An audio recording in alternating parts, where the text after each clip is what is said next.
Welcome back to the channel. Subscribe if you haven't, click it. The channel is growing and it would mean a lot to me. I thought I'd do a short video on which one to choose, the 8GB or the 16GB MacBook Air version, and same applies to the MacBook Pro as well. Most people would be fine with the 8GB version. Now, my definition of most people, which would include myself, are those who will not use up every ounce of the memory on multiple programs open. And you know, for most people that would include Safari, Microsoft Office, Pages, or even LumaFusion. For those who aren't most people, I'm on about the kind of software that you might use for engineering or mathematics. So things, you know, where you've got to construct 3D models for hours and hours and have the thing running. Those type of programs, and not programs like C++ or MATLAB. It's heavy duty programs. And programs like those will need 16GB to run properly. And the reason why I say this is that when the physical memory is used up, the MacBook will begin using what's known as a page file, which is what it used to be called in the Windows world.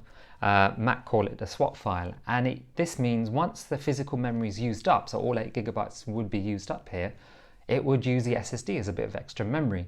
Now, back in the day with the hard disk drive, this was a pain, a major pain, because the reading and writing was really slow, and once your memory was used up, you could tell it was dipping into the hard drive, and it wasn't worth it. You had to put another stick of DDR2 or 3 or whatever. But yeah, normally when it fills up completely, it will go into the SSD and go back and forth exchanging data. Now, the majority of us won't notice, particularly for things like Safari, or if you've got iMovie open or anything sort of not as demanding. There will be a slight delay if you have programs such as the ones I mentioned before, so engineering, software, any mathematics, physics programs. Now, you're probably wondering, or you're probably asking, what do I mean by this? You need to check your software requirements. If that software says you need 8GB minimum, then do not stick to the minimum. Get the 16GB MacBook Air or MacBook Pro.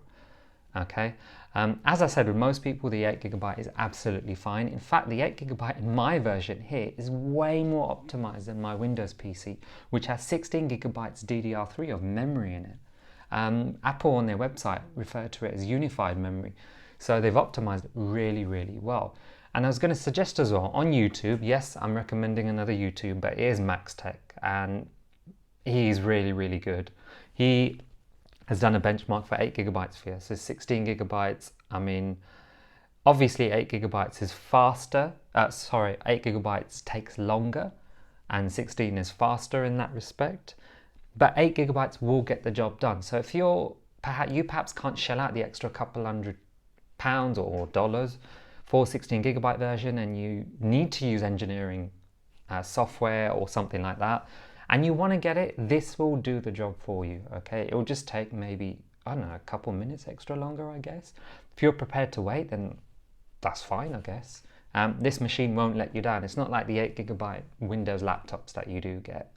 I hope that clarified up some of the debate, some of the comments I've seen on the channel, on other videos.